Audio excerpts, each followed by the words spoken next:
दोस्तों, Jabalpur railway station पर एक महिला 2 साल के बच्चे के साथ मुंबई जाने वाले ट्रेन का इंतजार करती हैं।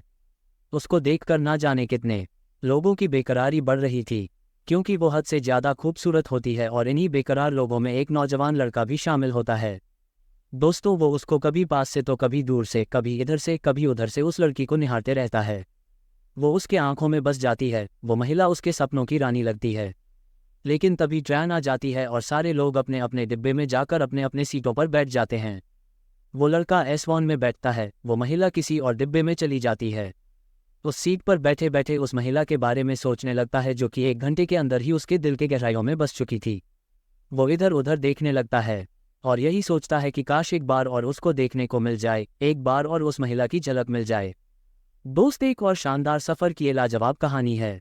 आइए जानते हैं पूरी कहानी इस वीडियो में। लेकिन वीडियो में आगे बढ़ने से पहले बस वही रिक्वेस्ट किया, वीडियो को लाइक कर दीजिए, चैनल को भी सब्सक्राइब कर लीजिए ताकि मेरा हौसला बढ़ता रहे। दोस्तों की कहानी है मध्य प्रदेश के जबलपुर जिले की। उस महिला का नाम गीता होता है। दोस्तों, अप्रैल 2023 का वो महीना था जब वो महिला जबलपुर रेलवे स्टेशन पर 2 साल के बच्चे के साथ मुंबई मेल ट्रेन का इंतजार करती है। ये ट्रेन हावड़ा जंक्शन से चलकर मुंबई के छत पर शिवाजी महाराष्ट्र टर्मिनल तक जाने वाली थी और इस दरमियान वो जबलपुर रेलवे स्टेशन पर भी 510 मिनट के लिए रुकती है। दोस्तों, वो गीता उसी स्टेशन पर उस ट्रेन का इंतजार करती है, बहुत ही खूबसूरत सलवार सूट पहने हुए उस बच्चे के साथ। जब वो बेंच पर बैठी होती है तो सारे लोग उसको हैरानी भरे नज़रों से देखते हैं। लगता ही नहीं कि ये इसी का बच्चा है। एक नौजवान 22-23 साल की वो लड़की लग रही थी। अब उसी को निहारते हुए एक लड़का उसी के आसपास ही रहता है, उसी के आसपास ही घूमता है। दोस्तों, उस लड़के का नाम राजू होता है। राजू की उम्र 24 साल की होती है। वो भी मुंबई जाने के लिए ट्रेन का इंतजार कर रहा था। दोस्तों, गीता को ऐसे निहार रहा था कि जैसे जिंदगी में पहली बार वो किसी लड़की को देख रहा था। जब वो देखता है कि लोग उसकी तरफ देखते हैं तो थोड़ी दूर में जाकर उसको निहारने लगता है, कभी इधर से कभी उधर से। और दोस्तों, ऐसे करते करते जिस बेंच पर गीता बैठी थी उस बेंच से कोई जब उठता है तो तुरंत जाकर वो राजू वहां पर बैठ जाता है और अपना मोबाइल निकाल लेता है।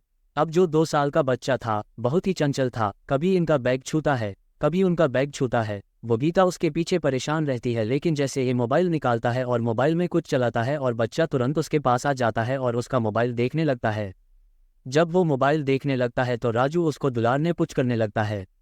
वो कहता है कि बेटा क्या देखोगे, कार्टून देखोगे क्या। दोस्तों, उस बच्ची के लिए राजू कार्टून लगा देता है और वो बच्चा बड़े गौर से उसको देखने लगता है और इसी बहाने राजू को गीता से बातचीत करने का मौका मिल जाता है।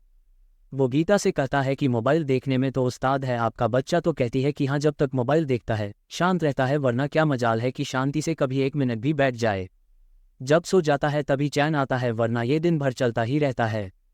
तो राजू कहता है कि चलो अच्छी बात है, रोता तो नहीं है। तो बीता कहती है नहीं, रोता बहुत कम है, जब भूख लगती है तभी रोता है। दोस्तों, इस तरीके से बातचीत की शुरुआत करता है वो। तभी वो बच्चा उसका जो पानी का बोतल था राजू का, उसको देख के मम कहने लगता है। तो दोस्तों, वो राजू कहता है कि ये पानी मांग रहा है अपना वो नया बोतल जो कि 20 रुपये का खरीद कर लाया था। वो गीता को पकड़ाते हुए बोलता है, लो इसमें से पानी पिला दीजिए। कहती है नहीं, अभी मैं खरीद लाती हूँ, आप अपना पानी अपने पास ही रखे। कहता नहीं, मैं अभी ही खरीद के लाया हूँ, बिल्कुल नया है, फ्रेश है, अभी मैंने इसको खोला भी नहीं है, आप पिला दीजिए, कोई बात नहीं है, बच्चा ही तो है। दोस्तों, वो उसका बॉटल ले लेती है, बैग से ग्लास निकालते हैं और फिर उस बच्चे को पानी पिला देती है। दोस्तों, तभी ट्रेन के आने का अनाउंसमेंट होता है। ट्रेन अपनी निर्धारित समय पर शाम को करीब 7:30 बजे जबलपुर रेलवे स्टेशन पर आ जाती है। सारे लोग उठने लगते हैं तो राजू गीता से कहता है कि आपका सीट कौन से डब्बे में है। तो कहती है कि मेरा तो कोई सीट ही नहीं है, अभी चल के देखती हूँ, अंदर टिकट बनवा लेती हूँ। तो वो कहता है कि मेरा तो S1 में है, 31 नंबर मेरी सीट है, कन्फर्म है। जैसे वो कहना चाह रहा हो कि चलो मेरे साथ मेरे सीट पर बैठ जाओ, लेकिन दोस्तों उसको इग्नोर कर देती है और वो दूसरे डिब्बे में बैठ जाती है और ये अपने S1 में बैठ जाता है। उसके बाद वो अपनी सीट पर जाकर बैठ जाता है, इधर उधर देखने लगता है और मन ही मन यही सोचता है कि काश एक बार और उस महिला के, उस लड़की के दर्शन हो जाए। लेकिन दोस्तों, वो पता नहीं कि इस डिब्बे में घुस जाती है और एक खिड़की के बाहर उसी की तलाश में अपनी नज़रें दौड़ाता है। लेकिन दोस्तों, ट्रेन चल पड़ती है और गीता किसी और डिब्बे में चली जाती है। अब वो उसके बारे में सोचने लगता है कि बहुत ही खूबसूरत लेडीज थी, अकेली थी, काश उसके साथ सफ़र करने का मौका मिलता। दोस्तों, आधा घंटा बीत गया, तभी उसकी तरफ वो गीत अपने बच्चे को लेकर आती हुई दिखाई देती है। उसको देखते ही वो खुश हो जाता है और दूर से ही उसको ऐसे सिग्नल लेता है जैसे कि वो उसी को ढूंढ रही हो कि हाँ आ जाओ, मैं इधर बैठता हूँ। दोस्तों गीता सच में उसी को ही ढूंढ रही थी। उसके पास आती है और कहती है आपकी सीट है, तो कहता हाँ मेरी है।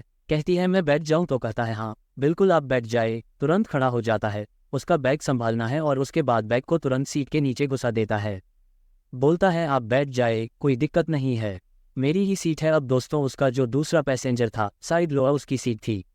जो अप वाला था वो कहीं दूर से आ रहा था, तो वो ऊपर वाली सीट पर ना जाने कब से सोया था। इसकी सीट खाली थी तो उस पर गीता बैठ जाती है। एक किनारे ये सिमट कर बैठ जाता है और उसके बाद जो बच्चा है उसके लिए वो कार्टून लगा देता है। दुलारने और पुचकारने लगता है।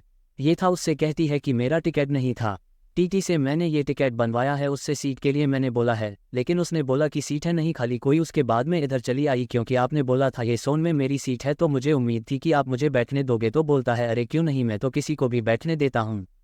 अब दोस्तों राजू जिसके लिए ये सब सपना था उसके सामने हकीकत में हो रहा था। जिसको 1 घंटे से निहारे जा रहा था वो उसके सामने बिल्कुल बैठी थी, उसी के सीट पर बैठी थी और उसे ये भी पता चल जाता है कि अच्छा इस तरीके से जा रही है, इसका कोई सीट नहीं है, तो उसकी खुशियां 7वें आसमान पर उड़ने लगती है। चलो रास्ते भर तो ये कम से कम मेरे साथ चलेगी।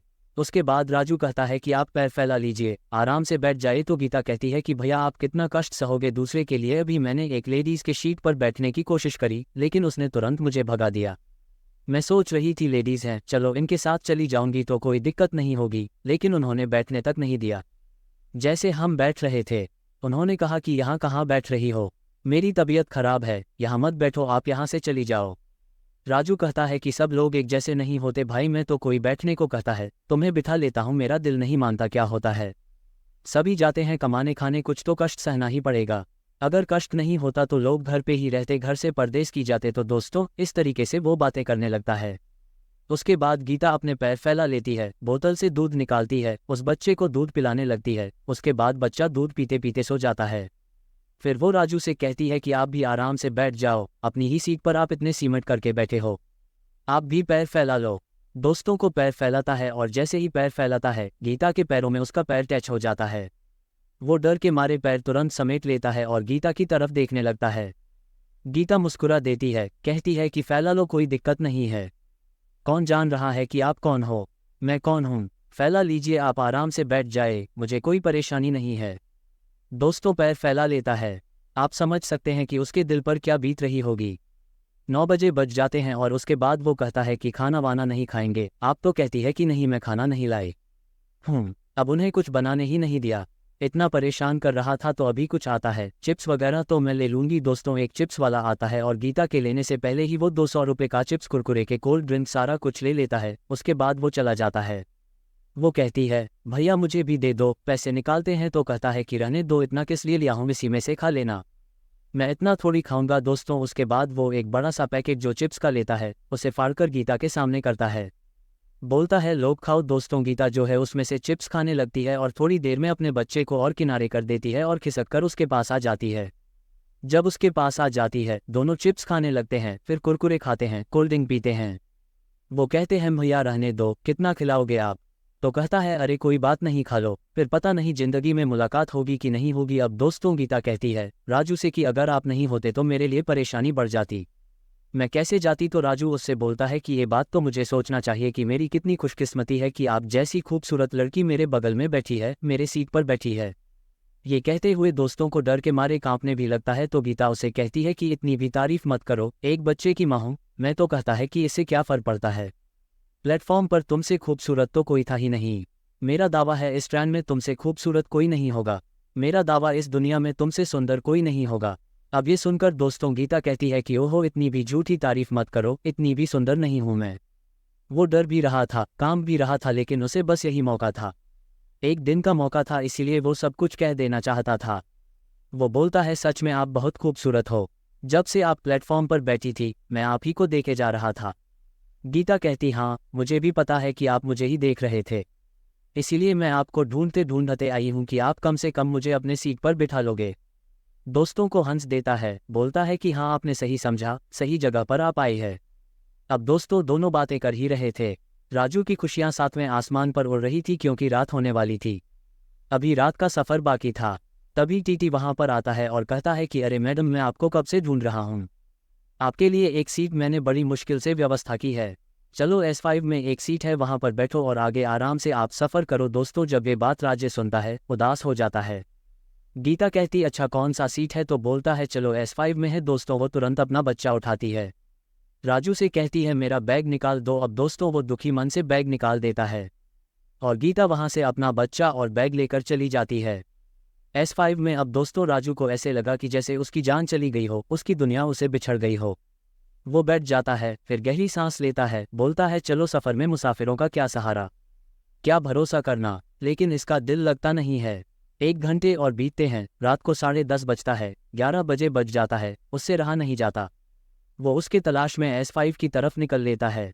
S5 में जाता है, सारे लोग लाइटें लगभग बुझा चुके थे, सो रहे थे। बहुत ही सावधानी से इधर उधर देखते हुए आगे बढ़ता है। डिब्बे में वो मिलती नहीं है, सोचता है सो गई होगी। H6 में भी जाकर ढूंढ के आता है। दोस्तों उसके बाद वो लौट आता है निराश मन से।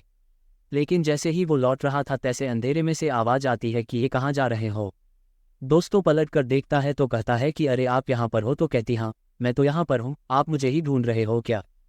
तो राजू कहता है कि नहीं, मैं सोच रहा था चलो देखो बाबू कहीं परेशान ना कर रहा हो। तो बोलती है कि नहीं परेशान नहीं कर रहा है, लेकिन मैं यहाँ पर परेशान हो रही हूँ।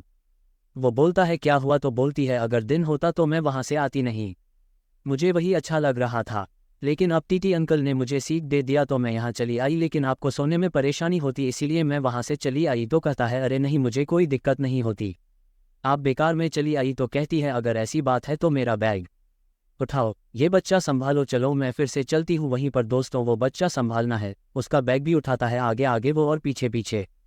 फिर गीता जो है वो दोनों S1 के उसी सीट पर आ जाते हैं और जो कुछ लोग जग रहे थे हैरानी भरे नज़रों से उन दोनों को देखते रहते हैं।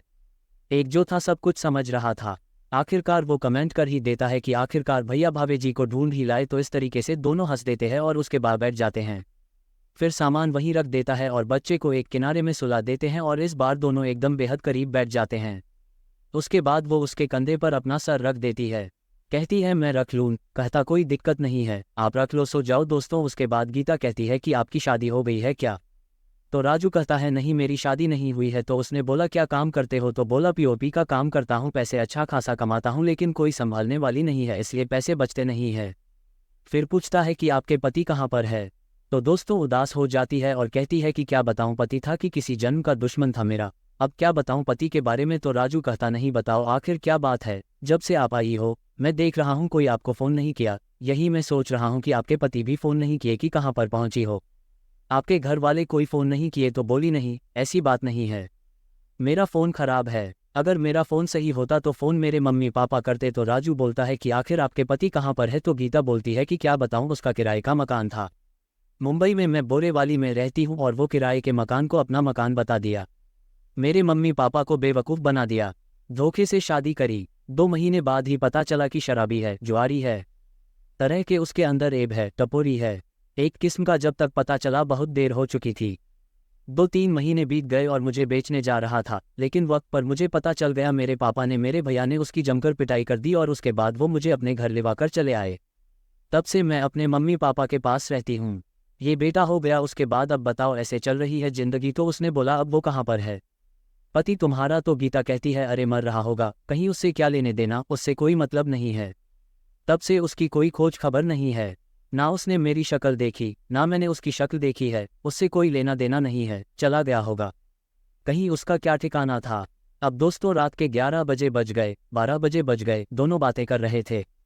धीरे धीरे तमाम तरह की बातें किए और इस तरीके से बातें करते करते दोनों में प्यार हो जाता है। तो कहती है कि अब मुझे नींद आ रही है, मुझे सोना है। कहता सो जाओ कोई दिक्कत नहीं है। दोस्तों पैर लटका के बैठ जाता है। गीता सो जाती है लेकिन उसके सर के नीचे कुछ रखने की जरूरत थी। वो राजू से कहती है कि मैं आपके पैरों पर अपना सर रख लूँ क्या। राजू कहता है ये भी कोई पूछने वाली बात है। दोस्तों घूम के इधर आती है, अपना सर उसके पैरों पर रख लेती है, बच्चा उसका बगल में सोया रहता है और ऐसे 2 घंटे सोती है।